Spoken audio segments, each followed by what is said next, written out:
Hey guys, welcome to this course. Today we are going to learn CSS in 1 hour. You don't need any prior knowledge. We are going to cover all of the CSS content you need to style some pages, but you need to know a little about HTML. We have one course here in this channel that teach you how you need to know about HTML to follow this course. So if you don't know HTML, or if you are beginning in this technology, you can watch that course, that video first, and after that come to this one to learn how to use CSS on the web pages. So I am Matheus Battisti, and you are going to learn with me some CSS right now. If you enjoyed this video, if you learned something from this content, please press the like button and subscribe to my channel. I appreciate that. So let's go to the course.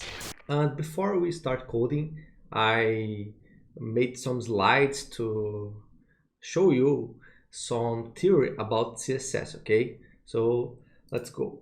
And what is CSS? CSS is cascading style sheets, okay? So what is the definition of CSS? Is a style sheet language used to add styles to documents written in HTML. So we have HTML files with some elements structuring our page, and after that we add CSS to style those pages, okay?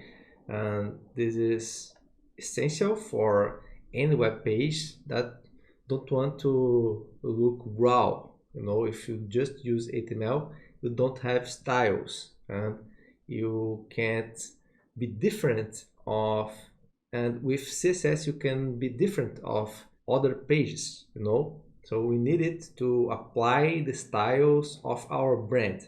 And the purpose of the CSS is to control the visual appearance of elements on web page. So we can add CSS to paragraphs, titles, lists, images, forms, and all of the HTML elements we have, okay?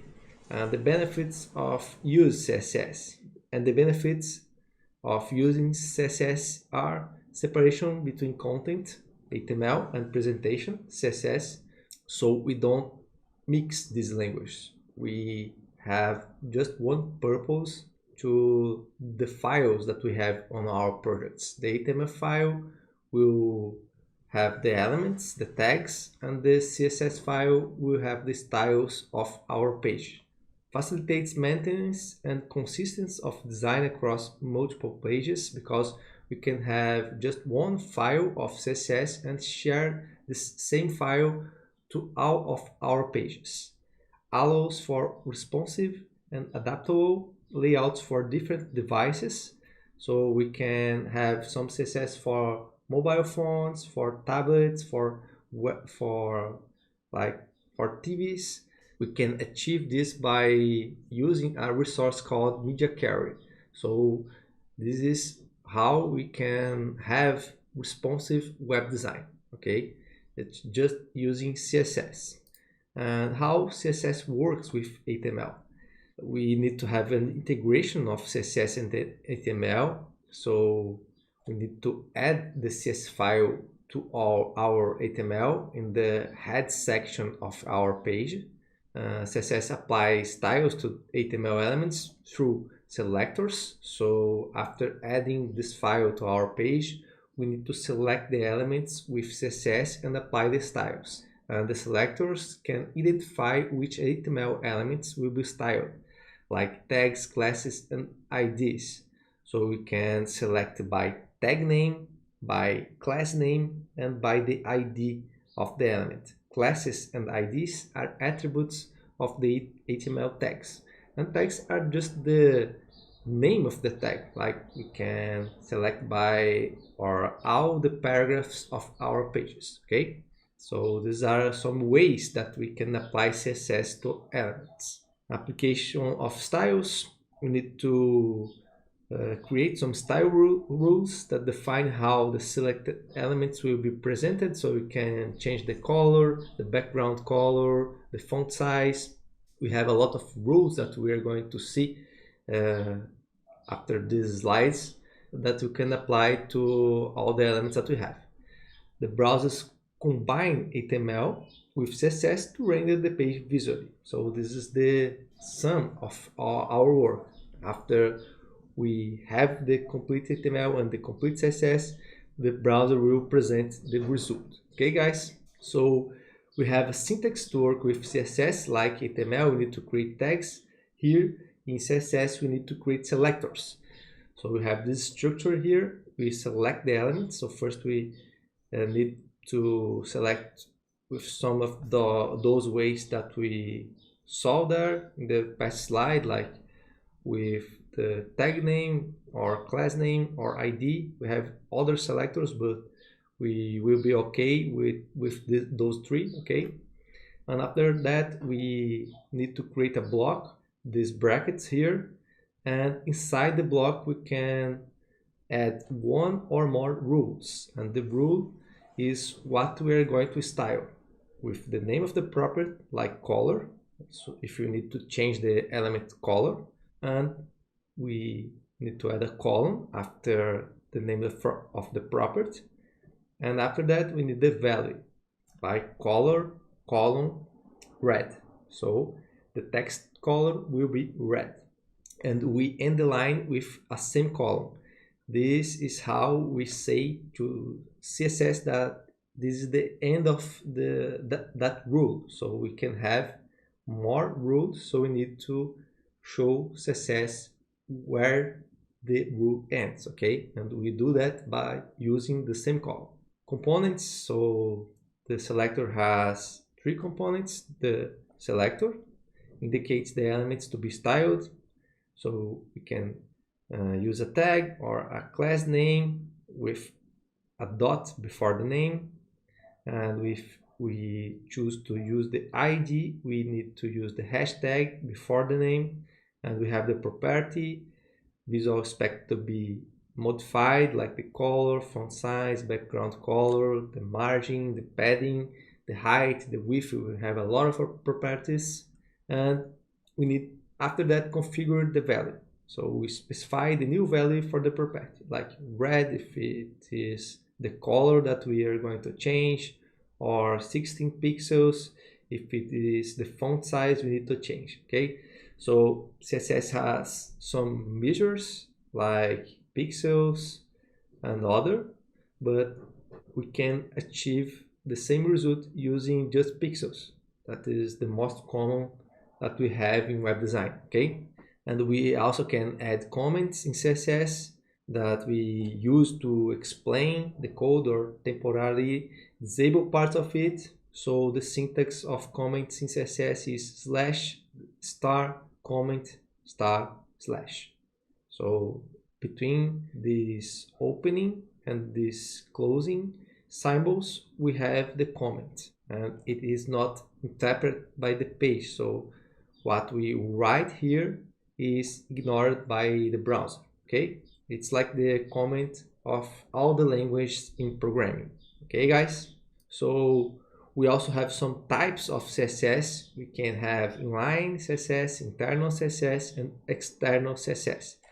These are some ways that we can add CSS to our page. So inline, it is type of style that is added directly in HTML using the style attribute. So it's a special attribute that can add style to a specific tag. We don't use this on professional programming. We have this, but it's not very good, you know. We have better ways to add CSS, and we also have the internal CSS. It's when we add CSS with the style tag in the head section of the HTML. It's better than the inline, but we should use the external CSS. And what is that? It's a separate file with a .css extension and linked to the HTML. So this is the better way because we can separate the responsibilities. So the HTML just have the elements and CSS file just have the CSS of the page. So this is a good practice that we do in programming. Separate the responsibilities and we can achieve this in HTML and CSS having those two separated files. Okay, it's the best practice for larger projects, facilitates maintenance and reuse of styles. Like I said before, you can use the same CSS to different pages. Okay, and here I wrote some advantages of the external CSS. It keeps HTML code clean and organized, just one purpose. Okay, allows the same styles to be applied to multiple pages, and improves the performance by caching styles. Okay, this is a little bit more advanced, but it's good to know. Okay guys, so this is the theory that I want to show to you. Now we have some things aligned. Now we can start to develop our CSS and learn this style language. Let's go. So now guys, I have here the VS Code open with HTML file.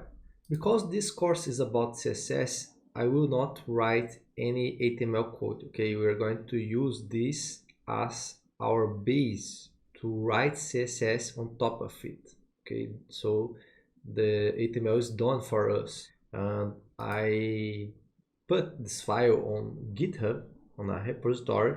This is linked here in the description. Okay, so you can download it from this link here. You can press this green button, code, and download zip. Okay, this is an option. Or you can go to the file here and copy all the content and create a file in a folder on your computer. Name it as index.html. Okay, and you are good to go. So I will delete this line here, because this is a part of this tutorial, so we're going to do this together. So first we need to add a CSS to this file to have the possible to link, or so first we need to add a CSS file to this HTML. We need to make this link. And how can we do this? First we need to create a file, so styles.css. okay, and this is our style files. And here in the HTML we can use a shortcut, link colon CSS, and press tab, and this code will write us a template to the link tag, and here by this tag we can add our CSS. We just need to change the file, the name of the file here in the href attribute to the name of the file we created. So it is styles.css, and now we have CSS linked in this HTML, and we can see that, the link is working by adding some rule. So I will create a rule to apply CSS to all of our paragraphs. So we have a lot of paragraphs here, as you can see. And how can we do this? We go to the CSS file, we select the element P. We are going to select by the tag name, and we can open the block with the curly braces. Okay, and here inside the block we can add the rule with the syntax that we saw in this slide. So first we need the property, like the color. After that we add a column, and here we have the value that can be any color, so red, and we write the name of the color, and to end this sentence we put here a semicolon. Okay, so this is the CSS syntax that we saw in this slide, with the selector and the opening and the close of the block, and here in the middle we have lines that add CSS to our document with the property, column, value, semicolon. Okay, so we save it, and I will open this file with the live server extension. It will open in the browser with the styles applied. So as you can see here, all of our paragraphs are red, and this is done by the CSS that we applied. If we comment that line, we can comment by pressing Ctrl and column here, It's a shortcut that VS Code has, and saving again, and now the paragraph switched to black because this is the normal state of the HTML. All of the elements are black. And if we Ctrl Z this, save again, we have the paragraphs red again. So we just add CSS to our HTML, linking the file here in the head section with the link tag pointing to our CSS file, and we applied some styles to all of our paragraphs. So I will comment this out because we can use as a reference, okay? But I don't want this style. I will apply another ones to learn some specific resource of CSS in this hour of course that we have, okay? But first, I have an announcement to do. We have a complete course of HTML and CSS at Udemy, okay? I will link this course with discount here down below in the description, okay? And we're going to have a special price offer that I'm doing to who watches this course here in the YouTube channel, okay? This is a very complete course with 10 hours. And we have a lot of projects. We cover a lot of topics about HTML and CSS. We have past 300 students. We have some good comments that you can see here, and also the content of the course. You can see all of this just clicking the link down below. Okay guys, so if you learn something with me, probably you can learn more and more here in this course. I have a lot of students on Udemy. So I am Brazilian, no, I'm a teacher here. I teach programming, and now I'm teaching in English to improve my English and also to share my knowledge with you all. Okay, so we have 200 students here, very satisfied with the course contents, and the next one can be you. Okay, so I'm waiting you there also. Okay, so let's back to the course here and learn more about CSS. First, I will put VS Code and the browser side by side to have a better visualization of what are doing and the reflection of that in the browser. Okay, so here I have the editor side by side with the browser. Okay, the first thing we're going to learn is the basic selectors. Okay, so I will write this as a comment here just to keep the track of what we are learning. Okay, so we can select elements by the class by the tag name. So we have h1, like the main title of the web page, and here we can open the curly braces and apply some rules to this element. So if I want to increase the font size, I can do this font size column and 50 pixels. Okay, as you can see, we have this font size increasing because we switched to this one. Okay, this is our H1, like you can see here. And we can have multiple rules. We just need to put each one in its own line. Okay, like this, color blue. And now we have an H1 with increased font size and the blue color. Okay, we can select elements by its attributes, like the class name and the ID. We use the class when we have more than one element, and the ID we have one per page, so we can't repeat the same value in other elements. This will not show us any errors. HTML and CSS don't break the browser, you know, but it's a common practice, a good practice that you can follow, and it is used by many developers. Okay, so this is how you can choose when to use class and when to use ID, and we use these attributes and ID to be specific, because you can choose in which elements we're going to write these attributes, okay?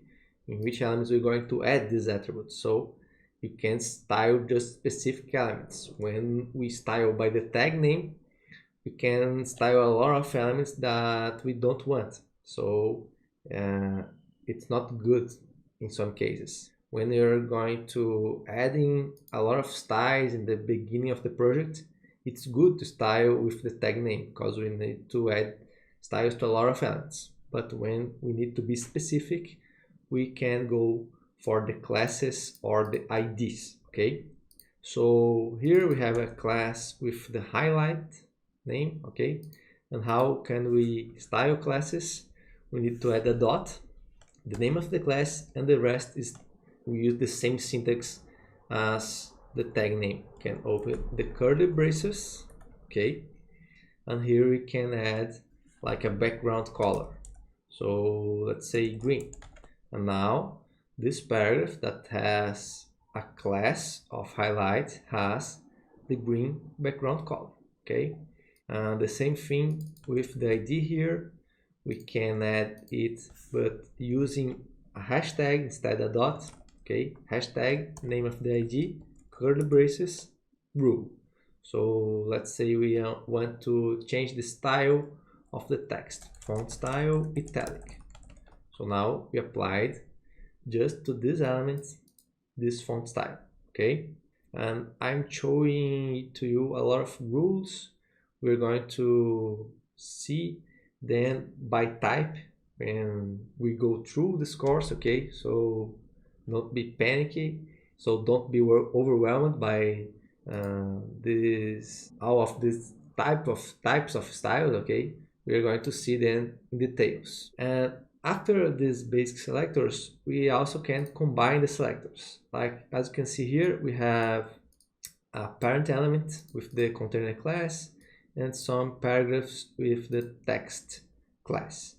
We can add these two classes like container and text, and now we have a more specific selector because we are selecting the parent element and the child element.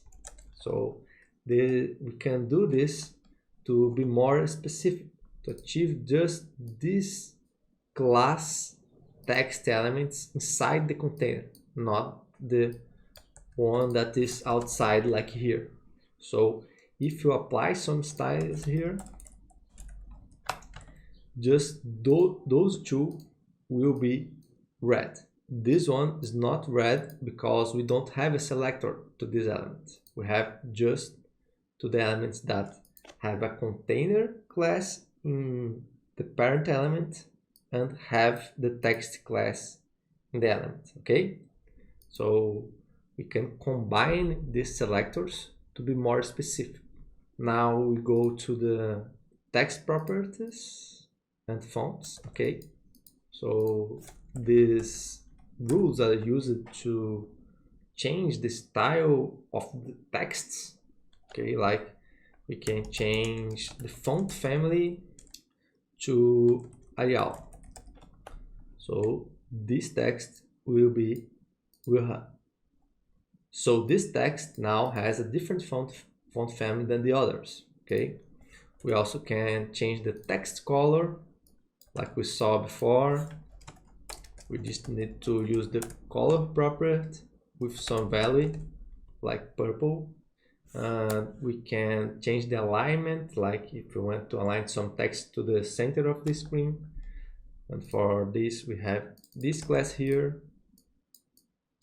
So we can add text align center, and now this text is centered, as you can see. We can also change something we call decoration that can add a lot of styles like text decoration underline to add an underline to the element. We can add text transform to change the text to uppercase, and we can change the space between the letters with the rule letter spacing and add some value with pixels, like 4 pixels. And now each letter has the space of 4 pixels from each other. Okay, so these are some rules that can add to texts. Okay, and we also can have a lot of rules to colors and backgrounds, and like we have some type of colors in CSS. The color name is what we saw until now, like red, but we can have the hexadecimal. We have to choose between A to F and 0 to 9 with 6 digits, like hashtag 123 ABC. This will create a color, so we have a lot of possibilities. So this is better for real projects than the color name. Okay, and we also have the RGB and HSL that they have their own way to be applied, but they can achieve a lot of colors. Okay, RGB is for red, green, blue. So we define the levels of these colors and we make a new color. And HSL is for hue, saturation, and lightness. And we also set these values and we can make a new color. So let's use each of them. So the color name, we have limited possibilities because we don't have a color name for each color that we can have. So we can have like gold. So gold is a fixed color, but if we need to darken this color a little bit, maybe we don't have a name for this color, like dark gold. No, we have here dark golden rod. Okay, but maybe it's too dark. We need to light a little bit, and this is where it enters, and this is why we have the hexadecimal and the others, because you can have some value like color hashtag 123 ABC. So this is a blue. Okay, but maybe we need to light it a little bit, so we can drag and drop this to this color, and we have another 6 digits, like I said to you, with a combination of those letters and numbers. Okay, and we have here unlimited possibilities. Okay, and you can see the result here. In RGB we have the same situation.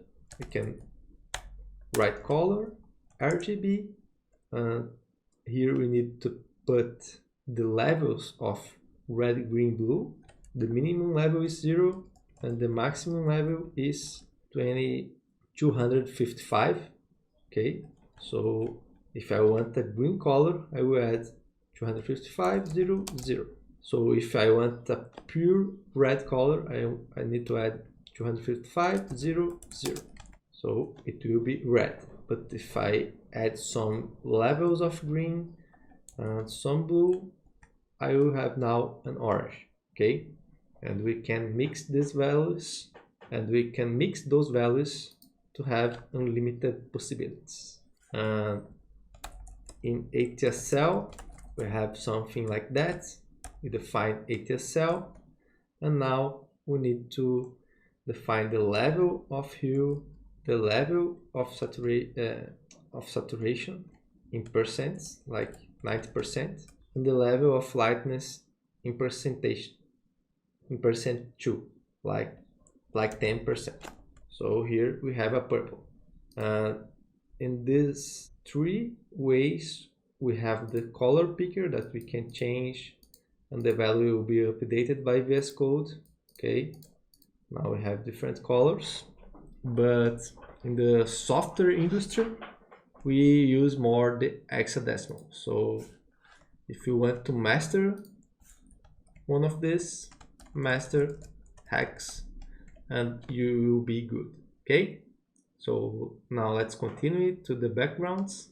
And for the backgrounds, guys, we can use the same idea of the colors. Okay, so if we get here the background color, we can style the class name. Okay, and we add the blue background color, and the value is, we can use all of these options here with the name of the color, hexadecimal, RGB, HSL. Okay, so let's say we have 333 ABC. So now we have a purple background. Okay, we also can add an image at the background. We can achieve this by adding the rule background image. Okay, here we need to add the path to the image. The image can be at our folder here, or we can add a web image. Okay, so we add the URL perimeter. Okay, here inside quotes we can add the image URL, like we use the via placeholder. Okay, it's a website that we can add image placeholder of images. So https via placeholder.com/300. As you can see here, we have a gray background, but it is the image. Okay, and we can see here adding some width, and we can see the image adding some width like 500 and some height 400. So the image now appears. Okay, and if we remove this width, we can see that the image is repeating itself because it has just 300 pixels of width. Okay, so it repeats 3 times, and we can remove this feature by using the option background repeat with no repeat. Okay, so now we just have one. We can center this image in this background with the option background position center. Okay, and now the image is in the center of our element. And also we can stretch this image with the option background size with the value covered. So the image will fill all of our elements. Okay, so this is we have these 2 possibilities with the backgrounds. Okay, and now we're going to switch the topics. We're going to see box model. So every element of HTML has the box model, and the box model have some parts that all the elements have. We can see it by inspecting the element with the right click here, inspect, and as you can see here, we have this box here. This is the box model. So we have margin, that is the space outside the element. We have the border. This is where we can create some style for a border to our element. We have padding. This is what spaces. This is the space we have between the border and the content of the element. And we also have the width and height, and those are the elements of the box model. And that we can change the value of these elements. As you can see here, we have this element here with the class of box model. And if we add some rule of margin, like 20 pixels, it has now 20 pixels from the left, from the top, and from the bottom. So it's now more distant to the other elements. We can add a border. We have to configure 3 values: the width of the border, 1 pixel, the style, like solid, and the color, like red. So now you can see that the margin is applied outside the border, and we have the padding that is applied inside the border.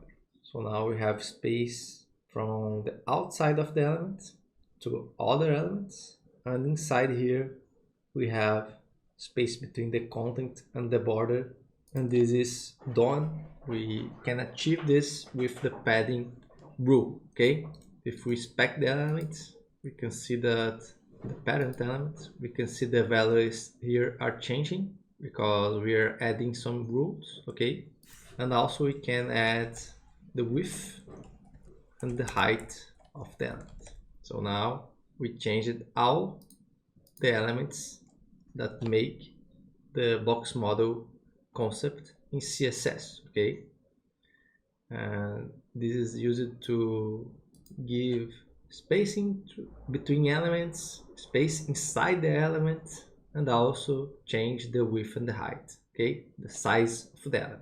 And after that we have layout and display, so we can change how the elements behave on the HTML. We have block elements and inline elements. So divs are block elements, like you can see here, and the span is an inline element. So if we change this block element, if we change the display property to be an inline element, it now is side by side the span element because they have the same behavior. So the block element equals 100% the width. Okay, by default this is pre-configured in the HTML, and span elements, they have their own width, so they can be side by side until the screen ends. Like we can see here, we have elements side by side because they are inline. And also we have the property display none. We can hide the element just adding the none value. So if we save here, this element will be hide. As you can see, now we can't see the element anymore, but if we inspect, the element is in the HTML, but with this property it is hidden. Okay, so we can change the behavior, or if the element is present or not in the screen. And we also have the float. We can float an element to the right or float to the left side, like you can see here.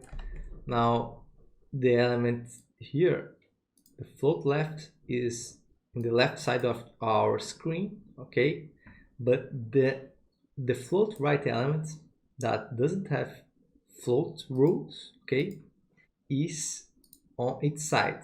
They are two block elements, as you can see here, and this happens because the float rule break the flow of the HTML. So this is a problem because the HTML don't work as it should anymore. And if you have like the float right rule in the other elements, now we have three elements in the same line, and we don't want this. This will break your HTML. This is why the float rule is not used anymore in the professional projects. Okay, but you can fix this adding a rule to an element after the floats. As you can see here, you can add clear both. So now the HTML after that, those elements are working the same as the others again. Okay, but we need an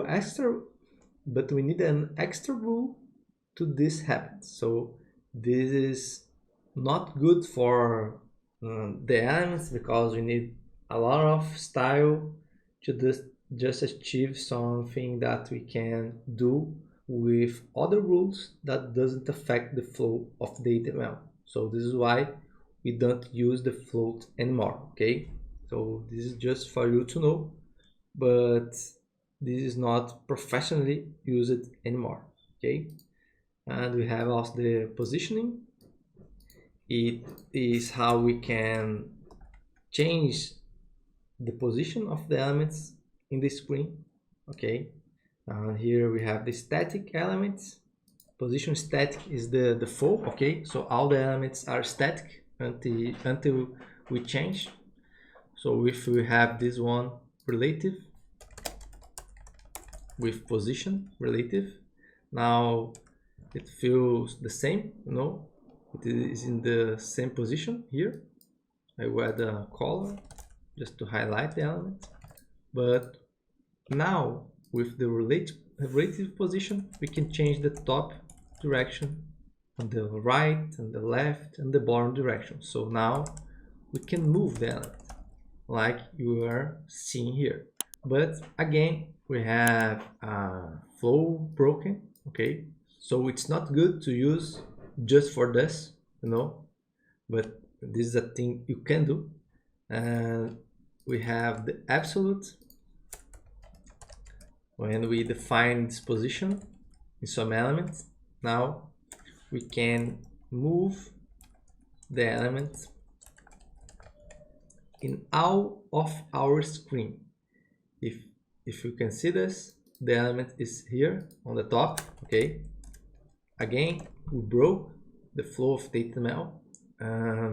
This is also not good, but we use absolute to move freely the element on some elements. But to do that, we need the apart element, like here, okay, with the position of relative. So we can do this here. And let me create a border here. And now, as you can see, the absolute element disappeared from the top of the screen. It is now inside the relative element here. So now we have control of where we can move the absolute element. We know that it will be inside this positioning element. So now this is a good use for the absolute. We need a parent with the relative position. Okay, and also we have fixed. This is the way we can fix an element on the screen. This is used for navbars, fixed navbars. You should have seen it on some website that you visited before. So we can change like top 10 pixels, right 10 pixels, and background color green. And now we have this element fixed with the scroll. And if we go down and up through the page, the element still here. Now, with the same behavior, or almost the same, we have the sticky. So it's another value for the position. Okay, we can define like top 10 pixels, left 10 pixels. But if we see here, the sticky element still here. It's not fixed. And why this happens? Because the sticky needs more content to behave like the fixed element. We can add to the bottom element 1000 pixels to its bottom, like this. So now I have more scroll to my page. Okay, I added more scroll, and now the sticky element, and now we can see the stick working, but we need first to get the element here and put it outside of that parent div. Okay, I will just keep it outside the positioning div, and if we pay attention on the purple element, we can see it is fixed until it gets to its original position. Okay, so this is the behavior of the stick element. As you can see here, we have the same behavior of the relative or the static, because the element respects the flow of the HTML. Okay, but if we scroll down the page, it will be fixed on the screen until we get back to its original position. So this is how the sticky works, okay? And we have also the z-index. That is the way we have to work with the z-axis, okay, in the web page, because we are working with the y-axis and the x-axis, but we also can work with the z-axis, okay? And what this rule can achieve. So I will first add some styles to the container. I will create a rule of position relative. I will add a height of 200 pixels and a border of 1 pixel solid 000. Okay, so this is my parent element. To the boxes, I will add some styles too. So first I will change the background of the first one. I will add the position of absolute. I will add the rules, the two elements together. How can I do this? I can have the first selector, comma, the second selector, and now I can apply the rules to both elements. So they have the same width, they have the same height, they have position, absolute. Okay, so now they are occupying the same space as you can see here, but I want to put the box 1 in front of the box 2, okay? And the box 2, but I want to put the box 2 in front of the box 1, okay? So I have here the box 2 with the background color of green, okay? And it is already in the front of the box 1, as you can see here. And now I will add some color for the box 2, background color green. I will increase its size with 150 pixels, okay? The same for the height. And as you can see, the box 1 is behind the box 2. And I want the opposite. How can I achieve this? Switching the value of the z-index. The higher the element priority. So if I add z-index 5 and here z-index 1, we will have the box 1 in front of the box 2. So this is how the z-index works, okay? So let's continue here.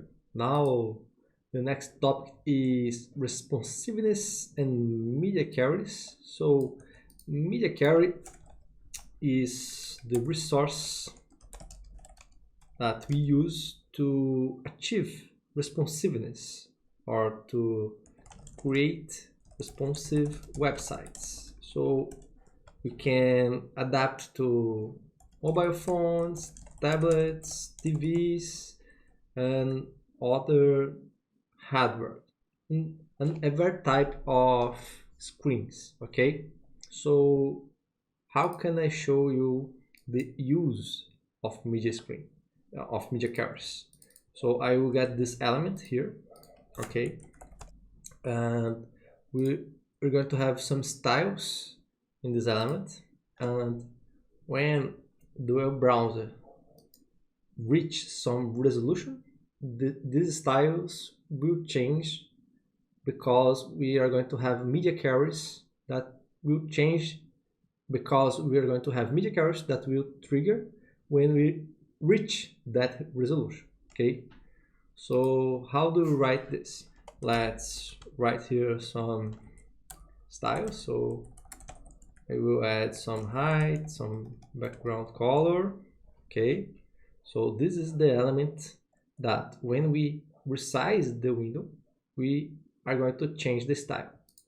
But if we resize now, we are not going to see the changes, because we don't have the other rule that we need to change, okay?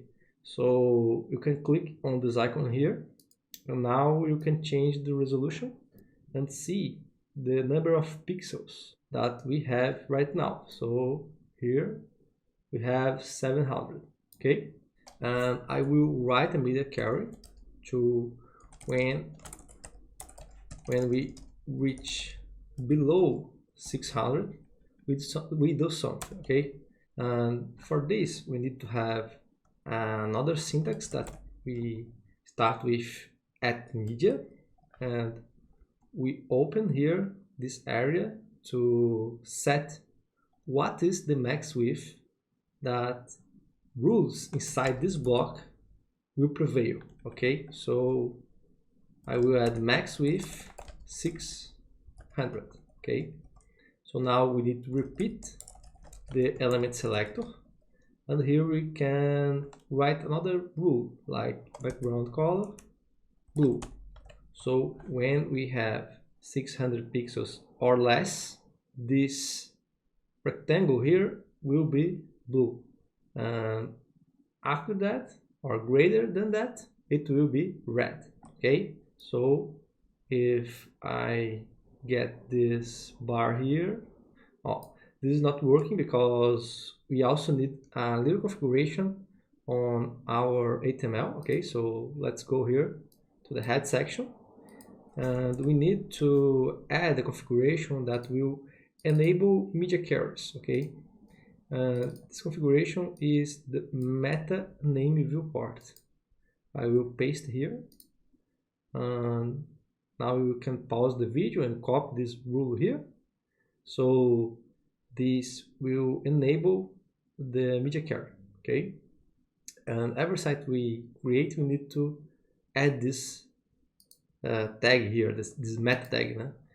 When we add tags to the head section, we call meta tag.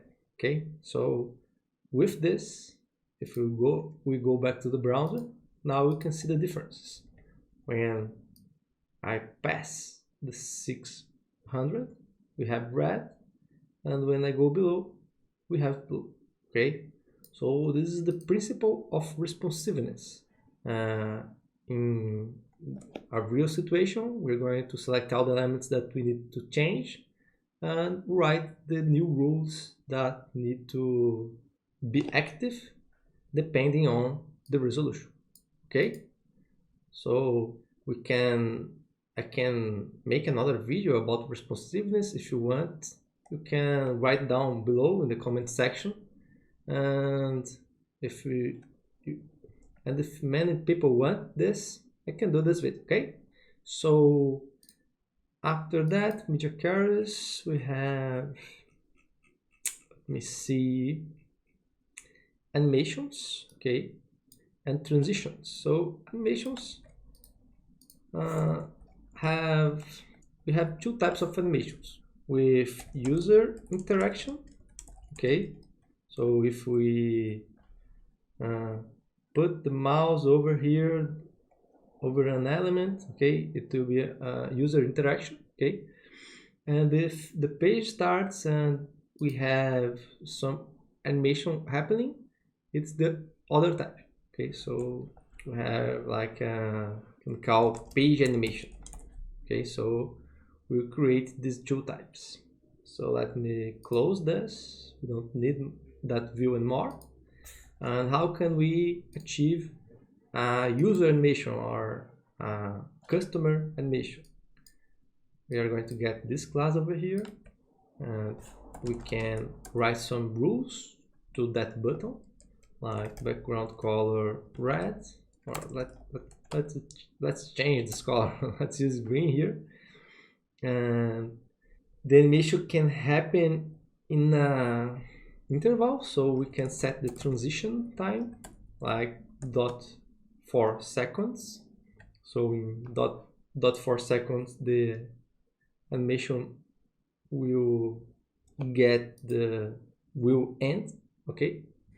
So we have the hover event. We can write the same selector with column hover, and now if I write some rule here, let's switch to a blue 333 ABC, and if I pass the mouse over that button, we can see the color is changing, okay? So this is done by the hover event, and it is a type of animation. But we can have the page animations that can run infinite times. So let's get this selector here, animation, and now I'm going to add some styles like width, height, and a background color like FFEADD.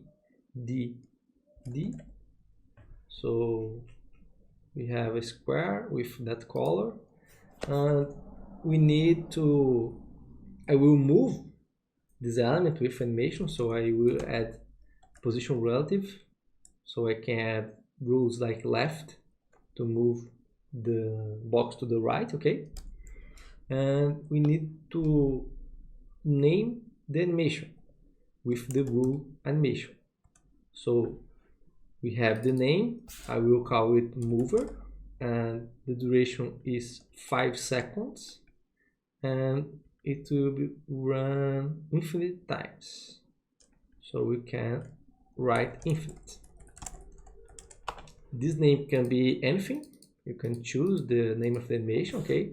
But I need to create this animation, and we can create with the resource that is named keyframes. So add keyframes, and here I write the name of animation like mover, and I open the curly braces, and here I can write the steps of animation in percent, like 0%, 25%, and 100%. That is the end of animation.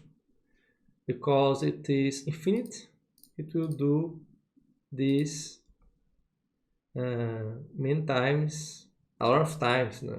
If we stay in the page, we're going to see this animation going on and on and on, okay? So in the step 0, we just need to add the left rule to 0.